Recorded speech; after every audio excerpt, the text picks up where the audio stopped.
everybody, and welcome back to the And More Bus Videos YouTube channel. I'm in More Bus Videos, otherwise known as And More Central, depending on what day of the week and what video you're watching. And welcome to Hillwick Park and Ride in Yorkshire Counties 3.0. Now, we do like being in Yorkshire Counties. It's something a bit different. We like the variety of routes. It's a nice network of services. And it is just quite a nice map to just drive buses around. See sort of obviously the speeds the vehicles do, nice variety of roads and bits like that. So I thought I would return once again, have a little drive round in the lovely Studio Polygon 400 MMC in a very, very nice variation of the Stagecoach 2020 livery, the brand new Stagecoach livery. I believe I have put this down as an SK73, however, the fleet number and the specification inside makes me believe that this is potentially an SK20 or at least 20, 70, 21 plate, or even potentially even 69 plate MMC, because the newer ones have a slightly different seat design. But either way, still a nice E400 MMC.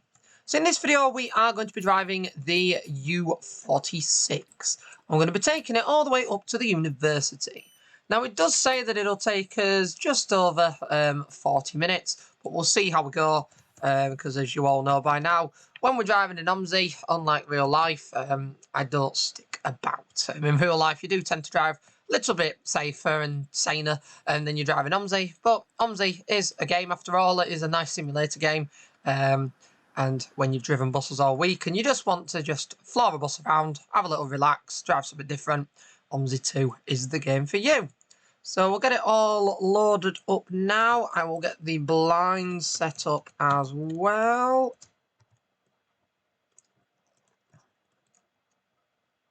Oh, we need stand 2. Okay. Let's put that up. Excellent. And everybody started walking towards me. That suggests to me we're at the right stand. I do like having the login element here, all the driver IDs and bits like that there, because when you have a driver ID and passcode in real life, it's very, very easy to forget the in-game ones. So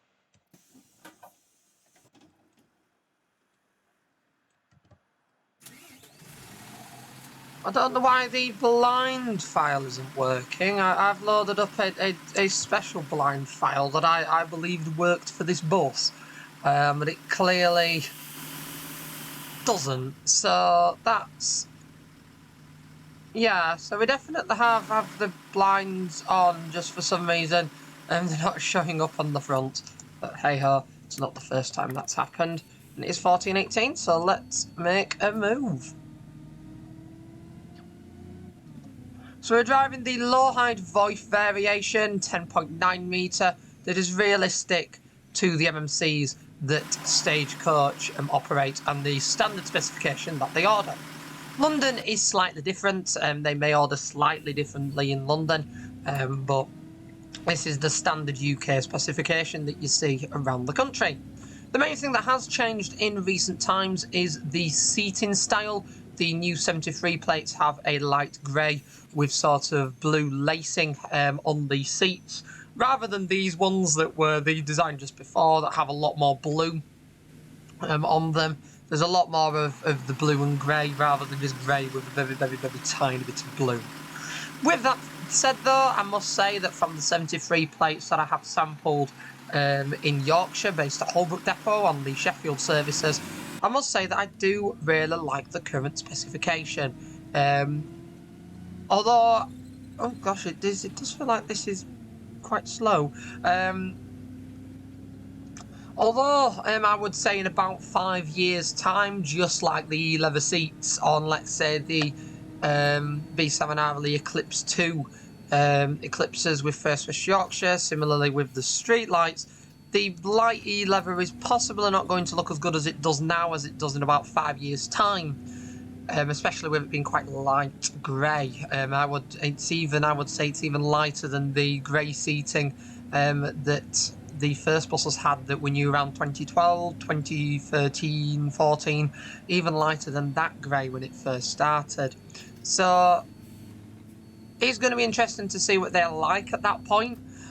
Hopefully, as I say, they'll stay nice, and Stagecoach can be quite good with seat refurbishments and sort of uplifts for the interiors. So hopefully, if they keep that up, they'll look really, really nice. But as I say, if they don't, they may start to the light grey shine may turn into a little bit of a dull grey over time if they're not careful. Although I do absolutely love these Stagecoach hybrids, I do keep meaning to make another trip to Manchester before all the franchising, the next stage of franchising kicks off, just so I make sure I don't miss out on any more of the hybrids, as they are withdrawing quite a few. I do absolutely love hybrids.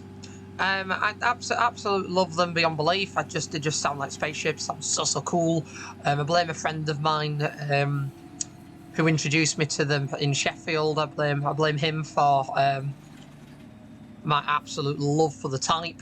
I really do enjoy going on them. I'm lucky enough to say that I've been on every single Holbrook Sheffield-based hybrid, including the ones that have transferred to Chesterfield. Although these MMCs at Sheffield are replacing them, I must say that they do seem really nice. I would say definitely they're a lot better than BYD electric vehicles. The ones that I've been on with First Leads, the BYD Deckers, the purple PR3 ones, and when I went on, well, we'll go straight on at U46. And when I went on the sort of similar vehicle type with Stagecoach Manchester on their airport services, I must say they just feel really compact. Seriously compact. And they were as a result of that, they were incredibly uncomfortable. So I just didn't like them. I also thought from an enthusiast perspective, yes, passenger perspective, it must have been quite nice. However, from an enthusiast perspective, they were just dead silent. You couldn't even hear any electric motor going, anything of excitement happening. And that's where my preference for the Electroliner comes in. Now, I have sampled quite recently the Yutong. There's going to be a video including that, because there wasn't a focus video on it, it was just including it when I went up to the northeast. There will be a video on that very soon, but I have sampled the Yutong double-decker. I've been wanting to go on that for a while, because the specification inside is incredibly similar to the specification that you find on the BYDs when you look at the seating and seating style from a distance. However, I would say compared to Yutong, compared to the BYD, the Yutong had a lot more seating. There was also some sorts of sounded pretty cool, so there were actually some sounds there, so the inner enthusiast is satisfied with that. That's always good. So that was a nice sort of extra bit of it.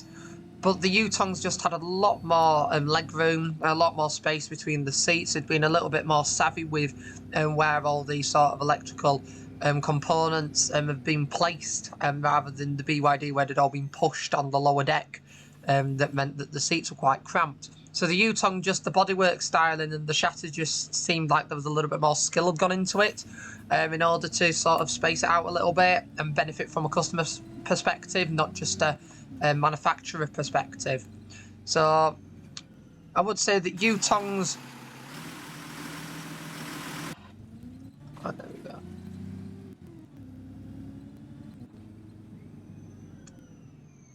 How early are we? Oh, we're doing okay. There we go, we'll keep going then. I would, however, not say that Yutong is my favourite so far. My favourite electric vehicle I've been on so far of the recent electric bus products that are currently in circulation would have to be the Electroliners. I absolutely love the Electroliners. It's just the most absurd thing, because obviously people don't like street decks that much. I'm a bit different. I don't mind street decks. I've come to accept that's where the future is going to be, and I don't mind them. However, I absolutely love the Electroliners as well. When I sampled the one on the 51, if you want to have a do, go and check out that video on the Ammo Central channel. I sampled one of the York electroliners when it was on loan for a few days with First South Yorkshire in Sheffield.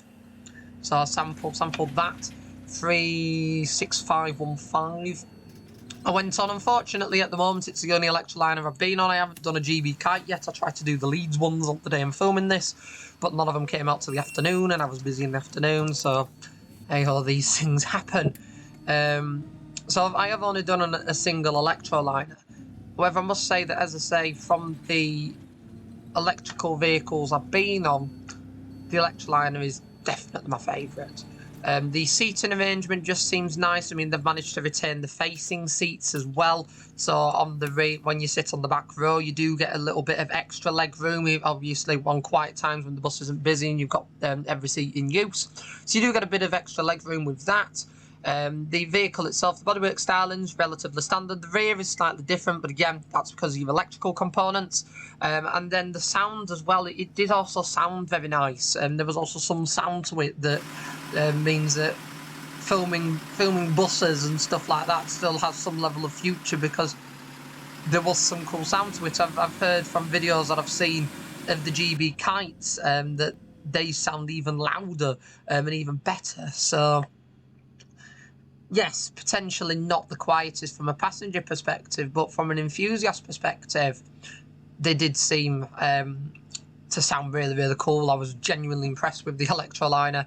And then from a passenger perspective, the extra legroom, the what is now becoming quite the familiar front of a vehicle, especially in places like Leeds at like street deck heaven, really, really does come in handy to have, because it means your buses are easily recognisable.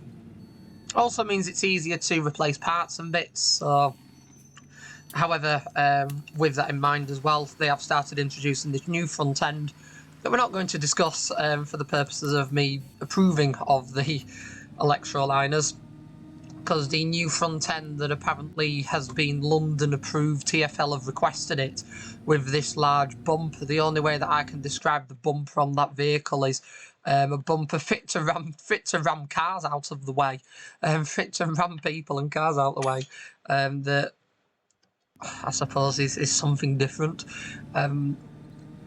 But I'm not keen on the new bodywork style going forth. I think what was commonly known as the Crichton front, with the quite clunky robotic front end, looks a lot better than having this massive bumper car style bumper at the front. That, as I say, looks like you're going to go into cars and people and trucks and ramming speed. But again, each to their own. There might be a few of you out there who do like the new bodywork style. Do let me know what you think in the comments. There are still, however, many operators still buying diesel vehicles. I mean, the vehicle purchases of Evoras are still going up. First Aircoach, as you will have seen in my videos on Aircoach, or will be seeing, I think, because I don't think they're out yet, on the Ammo Central channel. I do briefly mention the Evoras. First Bus have just got them, fully diesel vehicles. They're apparently only going to be temporary. Don't know where they're going to go afterwards, because they do have luggage racks and all of that lot inside, and they are all first spec, so they've not been purchased as dealer spec vehicles, so they can be returned after like a year. All of the vehicles that are operating on the Aircoach, all the B8R Evoras, are all first bus spec. I think it's really, really cool. It was one of these sort of things when I went on a few off camera, where I sort of thought, this is the what if First Bus hadn't gone electric, hadn't committed to electric at the point that they have. What if they'd have gone down the road that Arriva and Stagecoach have gone down, and have still bought Evoras, still bought diesel vehicles for obscure parts of the operation. First, however, as we all know, are going towards electric, predominantly GB kites now. However, it was just nice to look at the perspective of what if, and what if they'd have gone down that road instead. Because it just seemed the interiors of the Evora just really seemed to suit the First Bus pink grab poles, e-leather seated interior spec. It just looked really, really trendy, really, really nice. Really professional, that's the word I'm looking for. Very professional.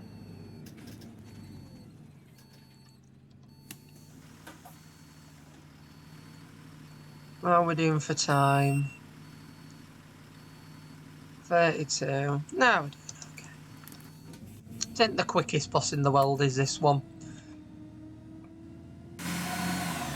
Although it is entirely realistic to what these vehicles are like in real life. The ones I went on in Sheffield though, was very impressed with how well they climbed the hills. I was expecting, unlike the hybrids, for them to be incredibly slow. However, they didn't seem to be that far off speed-wise to the hybrids going up some of the steeper hills, such as sort of the 52 from Broomhill to Crux. They seemed to perform relatively well, and that was quite nice to sort of experience.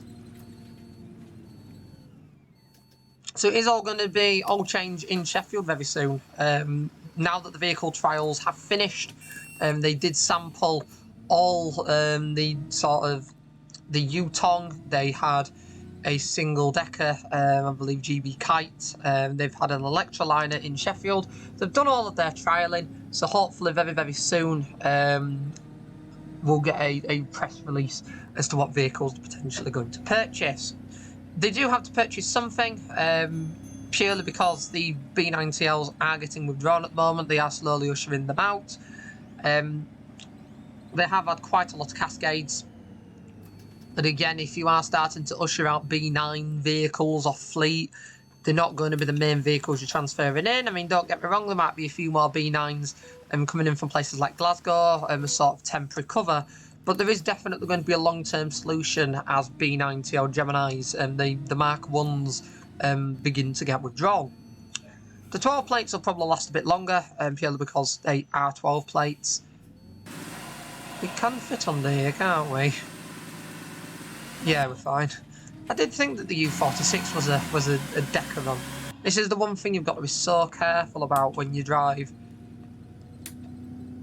When you drive this map is all the low bridge routes. I mean, taking a double decker on here, you've just gotta cross your fingers that you remember all of the routes and what the AI vehicles do and all of that lot. It definitely isn't that quick in game. It's one of the slower buses I've driven in game recently. Although I do believe I have been driving a lot of the veiling and stuff like that recently.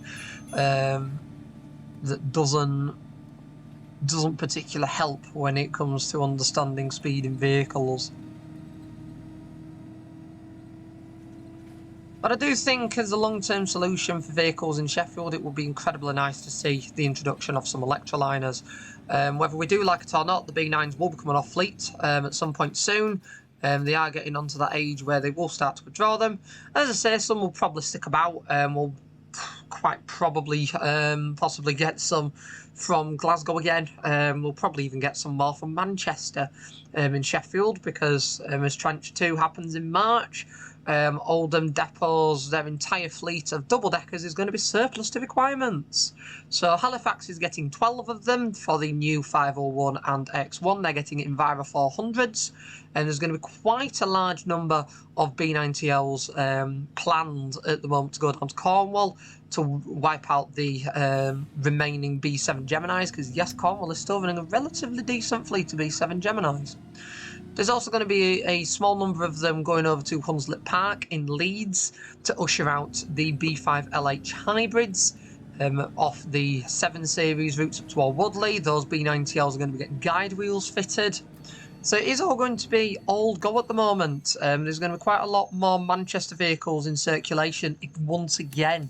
Bearing in mind that after the Bolton takeover, B9s from Manchester and E400s from Manchester ended up all over. I mean, there are still a couple of these that have made their way down to Cornwall already. Most of them have made their way down to Cornwall already via the west of England, i.e. Bristol and Bath, who have then said that they don't need them anymore with new vehicle purchases and send them down to Cornwall. However, there is at the moment scheduled to be some vehicles that will be going direct from Manchester to Cornwall. So it'll be all change, and if you haven't already been down there to get the B7 Geminis currently in use in Cornwall, then now is the time, because they won't be around, unfortunately, for much longer. It is going to be a shame, I must say, because those B7 Geminis, the interior refurbishment on them is absolutely phenomenal. I was speaking to somebody about it earlier today, actually, and the specification interior-wise of those vehicles is just absolutely phenomenal. I mean, I think one of the vehicles, I won't say the fleet number because it'll possibly give away the conversation I was having, and it is a little bit hush hush at the moment. But one of the Geminis, I sort of said that it possibly is the best, the interior and smartest the interiors looked in the entire life of the vehicle, including from when it was new. It does look that smart. The purple seating just suits those vehicles so well. Really does.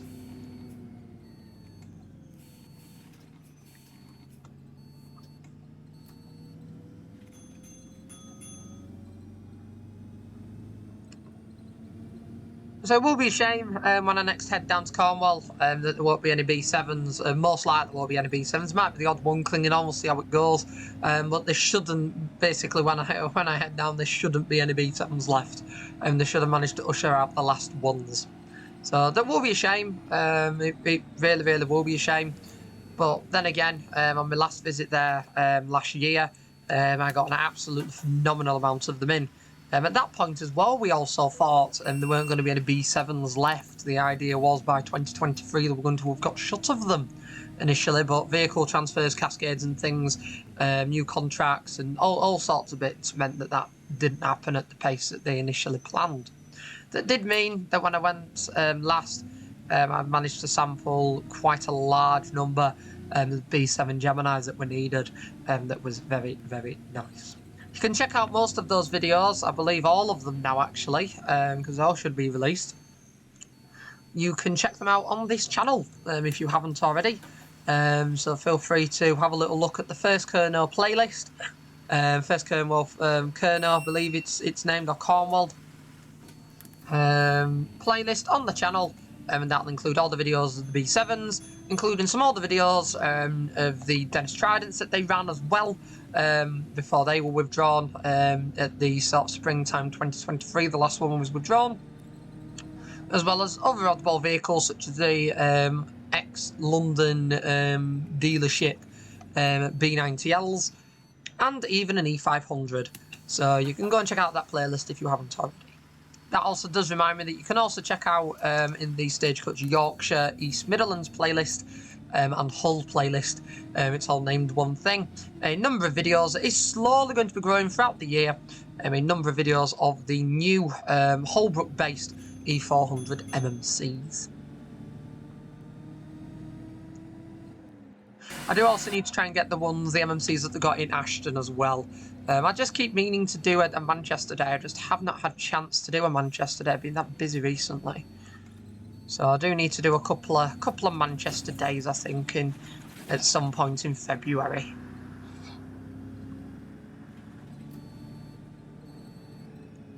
Do a couple of Manchester days in, get first Oldham before it becomes B Network, get a couple of hybrids in, bits like that.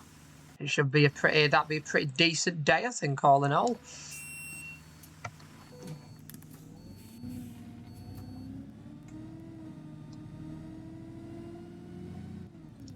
It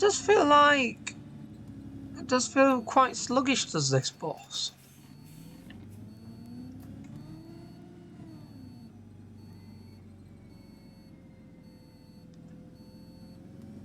Oh, we're okay. I was trying to go across into that lane, and then I realised that this one does also go straight ahead. It was just because the arrow's on the right-hand side. That does make me think I'll have to move across at some point soon, but for now we should be okay. We're only 4 minutes early. That's nothing compared to normal.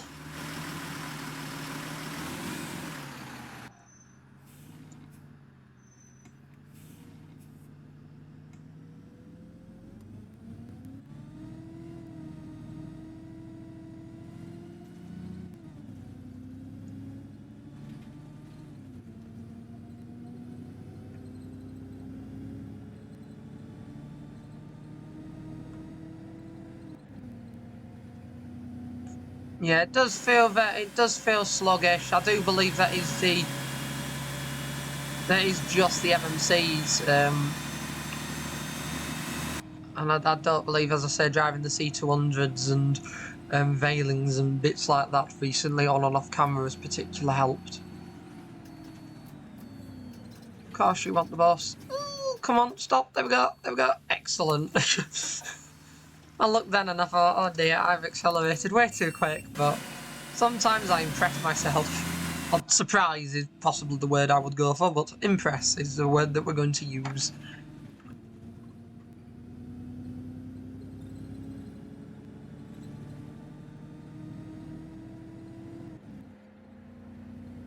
Oh no, we are supposed to be on this side, it's just how the arrows were based out.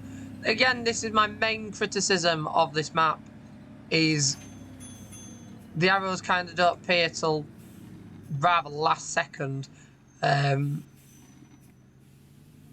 this. That means, and there are a couple missing. It's like here, there's no U46 on this section. There was back there, but on this section there's nothing. And sometimes that signage before the junction doesn't appear, and it's quite last minute. So you do go the speed limit, and then next thing you know, you're supposed to be in the far right-hand lane that you have to jump across at very, very last second to turn right. That does happen on a couple of services on this map. It does bug me a little bit.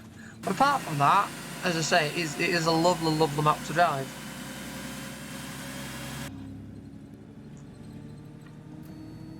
It's like here, that's quite last minute. Oh, we're going down a low bridge.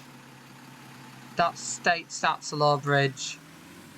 I believe I've messed up.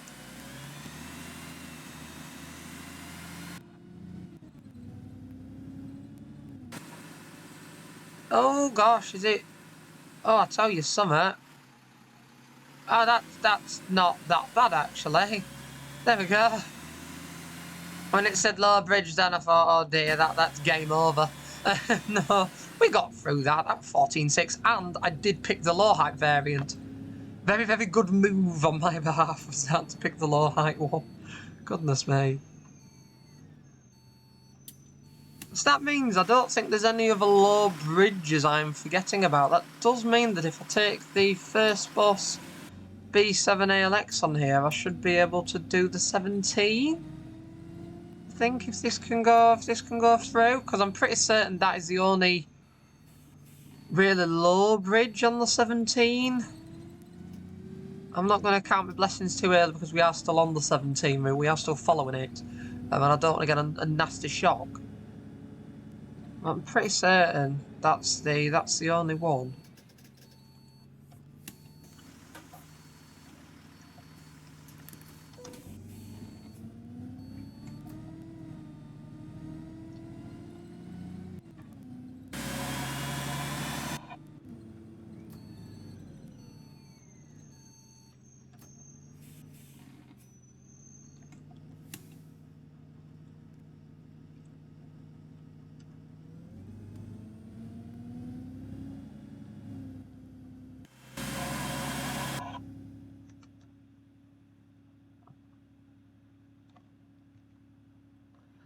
Don't think the sound on this vehicle likes it when I rev it. It seems to have gone very, very quiet.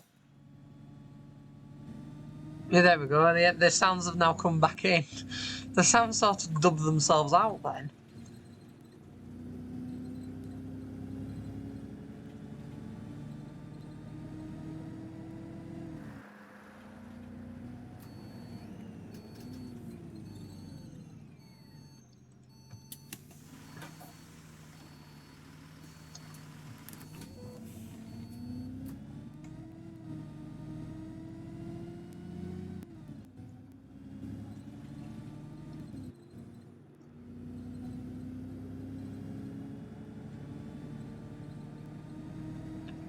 And there we go, past the first depot. I would argue that we've sort of first Yorkshire in this game, seen as an operator that just has single-decker buses. It's quite reminiscent of what Rochdale's going to be very, very soon. Now, Rochdale, part of the Tranche 2 franchising, the local Rochdale service is going to be run by First. And First are getting in a fleet of single deckers from all over the place to operate on the network. Presumably they'll get some new bits like the Mellows that they've ordered very soon, but for now they're painting a load of Eclipses and bits like that yellow. So if you do want quite a few of their Eclipses before they end up all over the country as transfers, when the franchising begins or just before, as some of them have entered service prior, now is the time to get them. So now and when it starts in March. Now we'll be going over there in March when it does begin to have a little look at the little Rochdale operation, as I do intend to do the same with the Diamond operation in Bolton, and sort of look at the smaller operation, and I do want to do a little bit of a focus on going off west over there as well. These are all videos I'm planning. I mean, it's just going to be, I'm just going to have to spend a week commuting to and from Manchester at this rate, with how much content I want to film and what I want to travel on around there. I do need to take a few days off and do that when time permits. But it's going to be worth having a look at, because they have got Mellows ordered. It's going to be an entirely single deck operation as far as I'm aware in Rochdale, because they are just running the locals. And they are taking over the Rosso depots. So pretty much whatever Rosso operates at the moment is what they're going to be running. Minus, I would imagine, odd services such as the 468 and 467. I don't believe they will be counted under the local Rochdale routes. I could be entirely wrong. It could just be a base transfer of what Rosso operates to First, including the depot. However, the 467 and 8 do strike me as a bit too much of a major service to be included in the local networks of how they're doing it. But again, if they do run it, it will be a very, very nice bonus, I must say, because it'd be quite cool to be able to sort of sample random first bus Eclipses from all over the place. On the 467 and 468, and it'd be very, very nice to see First Bus for the first time in about 6 years. 5-6 years, I believe it is, at least 6. For the first time in about 5-6 years, see them return to Jericho, running a 468 to Jericho. Now that would be really, really cool, but again, we'll have to see what happens. Yeah, there is somebody wanting to jump off.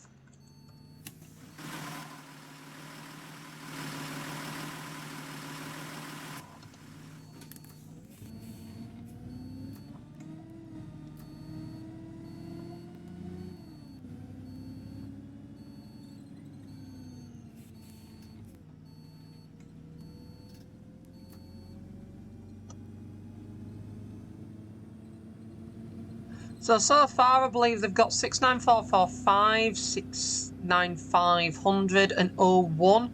That I believe all three of which have come from the west of England. They've all entered service in yellow, and they've also repainted. I'm unsure about refurbishments as of yet. I believe they're being done separately. TFGM are having involvement with when they've been done, i.e. they've currently got involvement. There we go. They've currently got involvement in when Go North West, and there we go. They've got involvement in when Go North West and Diamond buses go for refurb, because they've been painted beforehand. Then they've gone for refurbishment. So it could be a case of all getting painted then refurbed, or they might have had a little bit of work done inside already. I don't quite know as of yet, unfortunately. So they've got them. They've got 69529, 69531. Now 29 and 31 at one point we did think we're going to go to Sheffield, especially 29, because Sheffield have 28 and 30. But clearly the B network and the franchising win means that's no longer happening. So it puts us in quite a strange position where Sheffield has what I would imagine at the end will just be unrefurbished 28 and 30. Yet 29 and 31 are in yellow, and more than likely, if they are going to stick around a bit longer, being BD11s, may receive a full interior refurbishment. If not, I'll probably end up at Sheffield anyway.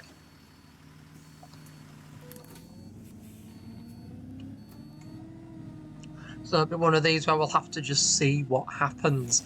But I definitely will be going over to Rochdale when they do take over, having a little sample of the local network there, and sample on all the different eclipses and bits like that, because I just think it would be really, really cool for an operator like First that used to pretty much run most of the main North Manchester areas, returning to having a depot in Rochdale after many years of not really having a depot, not really having a big operation there, because they did cut it back, to now becoming the main operator of the local services once again, operating many services that they in fact gave up many years ago. So I think that'll be really, really cool, really, really cool to see.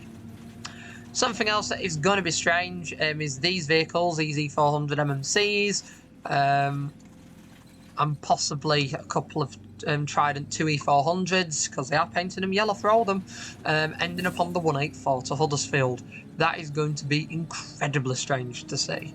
So going into Huddersfield bus station and seeing a B network, Stagecoach Manchester E400 MMC just sat there with 184 Oldham on it.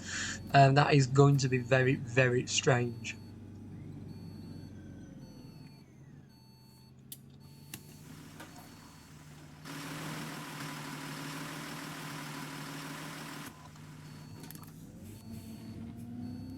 Now I believe here we stay in the bus lane, don't we? And we go round. There we go.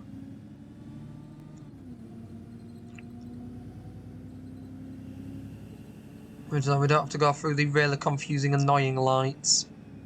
That's always good.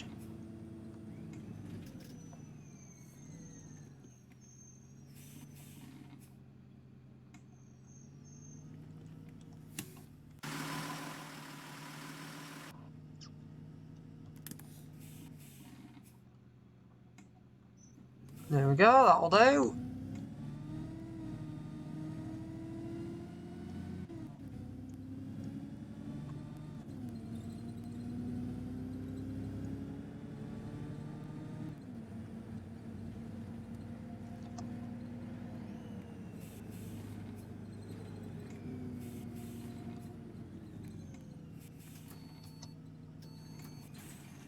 Oh, didn't mean to mount the curve there, but hey-ho, we have still got into the stand. And there we go, we've got in at a total of 9 minutes early. But as I say, compared to what has been achieved in the past, is absolutely nothing. But still, a nice run, and hopefully an enjoyable ones for yourselves. So I hope you've enjoyed this video. If you have done, do be sure to click that like button so that more people can find it and enjoy like you have. And if you haven't already, do be sure to subscribe to the UniBus Videos YouTube channel for more content like this from the simulation section, with videos up to twice a week. At the moment we are on once a week, but next week that should return to twice a week as normal, as well as an archive of around 7,000 backseated engine focused public transport videos from the UK and beyond, with buses, trams, trains and more. There's something on there for everyone, with additional 21 videos added per week. Once again, I'd like to thank you all for watching. I really hope you've enjoyed this one, and I will see you all in the next video, mate. Goodbye for now. Bye.